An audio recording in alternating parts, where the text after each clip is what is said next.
오늘은 스마트폰 과의존 자가 진단을 통해 스스로를 점검해보고 대학생으로서 스마트폰을 건강하게 활용하는 방법에 대해 알아보겠습니다.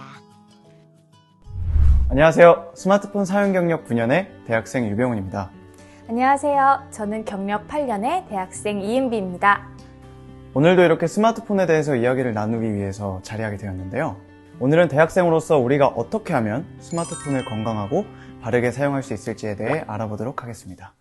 그 활용법에 대해 본격적인 이야기를 나누기에 앞서 간단히 스마트폰 사용 습관을 점검하는 방법을 먼저 알려드리겠습니다. 자신의 스마트폰 사용 패턴과 취약점을 알아야 그에 맞는 해결 방법을 찾을 수 있거든요. 스마트폰 과의존 자가진단 체크리스트를 볼까요? 다음과 같은 항목으로 본인이 스마트폰에 과의존하고 있는지 진단할 수 있는데요. 스마트쉼 센터 홈페이지에 가시면 더 정확히 본인의 과의존 척도를 측정해 볼 수 있습니다.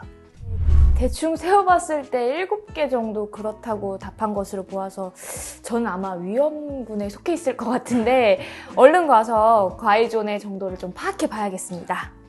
자신의 스마트폰 사용 습관을 점검할 수 있는 또 다른 방법 중 하나는 바로 스마트폰의 설정 탭을 확인하는 방법입니다. 저도 자주 이용하는 방법인데요. 이 설정 탭에 들어가면 자신의 한 달 데이터 사용량 또는 일일 평균 스마트폰 사용기간 등을 구체적으로 확인할 수 있습니다. 그뿐만 아니라 자신이 어떤 애플리케이션을 얼마나 많이 사용하는지도 확인해 볼 수 있습니다. 이러한 방법을 통해 자신의 스마트폰 사용량을 객관적으로 확인하면 막연하게 짐작했던 것과 실제 사용량과는 매우 차이가 크다는 사실을 확인할 수 있을 것입니다. 자신의 스마트폰 사용 습관을 점검할 수 있을 뿐만 아니라 스마트폰 사용을 조절할 수 있는 방법도 있는데요. 그건 바로 재미있는 애플리케이션을 활용하는 방법입니다. 검색해보면 다양한 애플리케이션을 찾아볼 수 있는데 생각보다 재미있으면서도 스마트폰 사용 조절에 대한 동기를 불러일으키는 애플리케이션이 많이 있습니다. 열공시간이라는 어플입니다. 스마트폰 화면이 바닥을 향하도록 뒤집으면서 시간이 측정됩니다. 공부하는 동안 스마트폰에 방해받지 않도록 하는 유용한 어플이죠. 넌 얼마나 쓰니 어플은 습관적으로 사용하는 스마트폰 어플의 사용 패턴을 확인하고 다른 사용자들의 사용 패턴과 비교할 수 있습니다. 많이 사용하는 어플의 경우 잠금을 걸어 사용량을 줄일 수도 있습니다. 이처럼 자신에게 맞는 재미있는 어플리케이션을 활용한다면 힘들이지 않고 스마트폰 사용 조절에 성공할 수 있지 않을까요? 한국지능정보사회진흥원이 발표한 2020 한국인터넷 백서에 따르면 20대 성인이 주로 이용하는 스마트폰 앱 1위는 바로 채팅 또는 SNS 등 커뮤니케이션 앱입니다. 은비님도 SNS 많이 이용하시죠? 주로 어떨 때 SNS를 많이 이용하시나요?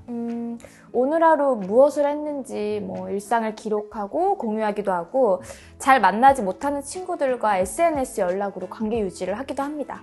네, 보통 대학생들이 이런 용도로 SNS를 이용할 것입니다. 이렇듯 SNS는 기록과 소통에 매우 유용한 플랫폼인데요. 이 특장점을 활용만 잘하면 대학생들의 진로와 취업에도 도움이 되는 방향으로 SNS를 이용할 수 있습니다. 기존의 자신의 일상을 단순히 기록하는 목적에서 조금 더 나아가 전공 분야나 관심 분야에 대한 콘텐츠를 일관된 테마에 맞게 업로드하고 공유하는 겁니다. 실제로 많은 기업에서 대학생 서포터즈, 대학생 기자단 등 SNS를 활용한 각종 대외 활동을 지원하고 있지 않나요? SNS의 파급력을 잘 활용한 사례라고 생각합니다. 기업들도 자신들의 메시지를 효과적으로 알릴 뿐만 아니라 대학생들도 해당 분야에 대한 경험과 직무 이해도를 높일 수 있는 기회가 됩니다. 이때의 경험은 해당 기업의 입사 지원 시 자기소개서 작성이나 면접 준비에 있어서 많은 도움이 될 수도 있습니다. 그동안 개인적인 용도로만 SNS를 이용해왔다면 이제 SNS가 가지고 있는 파급력을 적극적으로 이용하여 자신의 진로와 취업을 위해서도 SNS를 활용해볼 필요가 있을 것 같습니다. 병훈님은 주로 스마트폰을 어떤 때 사용하시나요? 저는 주로 영상 콘텐츠를 보는 데 사용하는데요. 요즘은 유튜브 등 인터넷 개인 방송들에 유익하고 재미있는 방송들이 많아서 자주 보는 편이에요. 관련된 통계도 있는데요. 2020 스마트폰 과의존 실태조사에 따르면 60대 이상 성인을 제외한 유아, 청소년, 성인층 모두 영화, TV, 동영상 콘텐츠를 가장 많이 이용하는 것으로 조사되었고요. 또 다른 기관의 조사에 따르면 우리나라의 경우 개인 방송 채널 이용자 2,701명의 하루 평균 영상 시청 시간은 44.5분으로 조사되었습니다. 어떤 점 때문에 개인 방송을 자주 찾게 되나요? 누구나 자신의 생각과 의견을 많은 사람들에게 쉽게 전할 수 있고 다양한 분야의 정보를 접할 수 있다는 점이 인터넷 개인 방송의 큰 장점인 것 같아요. 요즘은 궁금한 정보를 검색할 땐 유튜브에 먼저 검색을 해본다고 하잖아요. 저도 포털 사이트의 글과 사진만으로는 부족하다고 느낄 때가 있습니다. 유튜브에서는 요리, 제품 제작, 상품 리뷰 등에 대한 정보를 좀 더 직관적이고 빨리 이해할 수 있죠. 그동안 인터넷 개인 방송을 소비자의 입장에서 사용해왔다면 이제는 개인 방송의 특성과 장점을 살려서 병우님도 콘텐츠 생산자의 입장, 즉 크리에이터가 되어보는 건 어떨까요? 제가요? 저는 뭐 들어가서 볼 줄만 알았지 제가 직접 개인 방송을 만들어 보는 건 생각도 못했어요. 처음인데 어떻게 하죠? 엄청난 구독자 수를 확보하고 수익을 창출하려고 하지 않아도 괜찮습니다. 처음부터 비싼 장비를 구입할 필요도 없고 스마트폰 하나로 촬영과 편집까지 모두 가능하죠. 부족한 부분은 컴퓨터로 보충하면 됩니다. 그럼 영상과 채널의 주제는 어떻게 설정하죠? 영상 주제가 고민이라면 자신이 평소에 관심 있었던 분야부터 시작하면 됩니다. 완성된 영상은 처음에 비공개 설정으로 업로드하고 같은 주제의 레퍼런스를 많이 참고해 자신의 부족한 점을 보완해 나가는 식으로 채널의 정체성을 확립해 나가면 됩니다. 대학생들이 이러한 방법으로 개인 방송을 활용한다면 얻는 점이 어떤 게 있을까요? 인터넷 개인 방송의 영상과 방송이라는 특성을 활용해 자신의 이야기를 효과적으로 전달할 수 있는 내적 역량을 키우는 데 도움이 될 수 있습니다.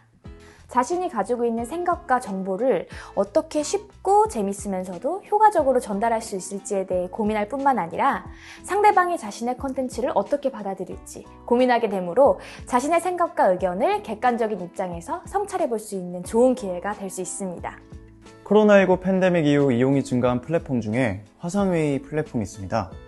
대부분 대학교 강의가 비대면으로 전환되면서 많은 사람들에게 필수 앱이 되었죠. 이번에는 이 화상회의 플랫폼을 학업의 측면에서 긍정적으로 활용할 수 있는 방법에 대해 이야기를 나누고 싶습니다. 화상회의 플랫폼을 대학교 강의 들을 때 많이 이용하시죠? 하지만 단순히 강의를 들을 때만 이용하는 것이 아니라 마치 독서실에서 공부하는 것과 같은 비대면 환경을 조성할 수 있는 대안으로도 활용할 수 있습니다. 그런 방법이 있었나요? 요즘같이 독서실이나 스터디 카페에 가기 힘든 시기에 정말 좋은 대안이네요.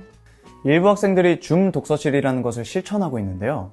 링크를 통해 정해진 인원이 같은 화상회의 플랫폼에 접속해서 웹캠을 통해 다른 사람들이 공부하는 모습을 보면서 자신도 함께 공부하는 것이죠.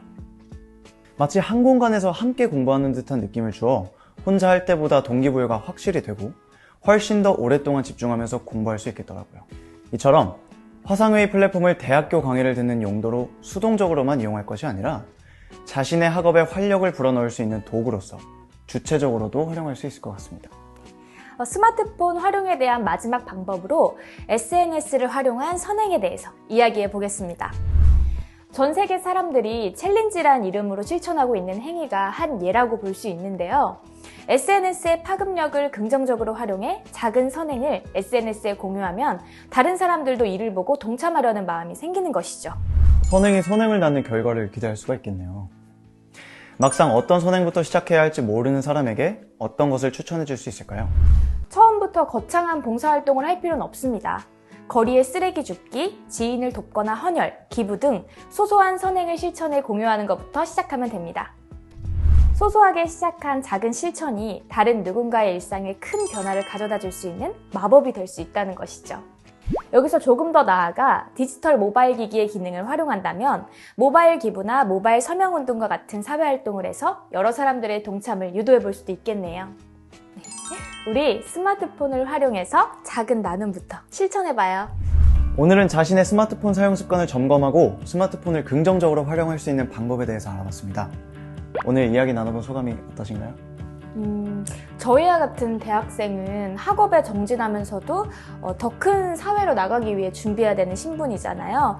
그러니까 어떻게 보면 스마트폰이 학업과 미래 준비를 조금 더 쉽게 만들어주기도 하는 존재인 것 같아요.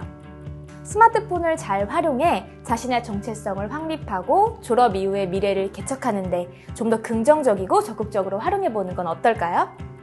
건강한 해시태그와 행복한 구독과 좋아요로 나의 대학생활 만들어봅시다. 스마트폰 사용 습관을 바꾸기에 앞서 먼저 본인의 스마트폰 과의존 정도를 진단하고 취약점을 파악해야 합니다. 자세한 진단은 스마트 쉼센터와 스마트폰 설정 탭을 이용해 보세요. 스마트폰 사용 조절이 힘들면 스마트폰의 다양한 애플리케이션의 도움을 받을 수 있습니다. 스마트폰을 잘 이용하면 삶의 긍정적인 방향으로 스마트폰을 활용할 수 있는데요. 첫 번째로 진로와 취업에 스마트폰을 활용할 수 있습니다. 자신의 전공 분야나 지망 분야에 관련한 콘텐츠를 지속적으로 SNS에 업로드하면서 해당 분야의 경험과 직무 이해도를 쌓을 수 있는 기회로 삼을 수 있습니다.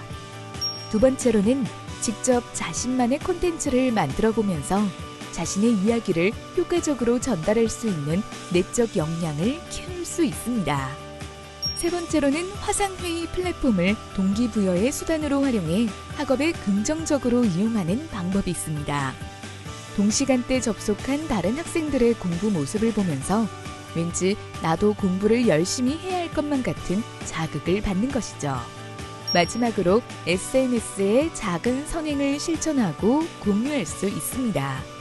작은 실천이라도 먼저 시작하면 선행이 선행을 낳으며 따뜻한 사회를 만들어 나갈 수 있습니다. 우리 모두 스마트폰을 스마트하게 사용하는 대학생이 되어 봅시다.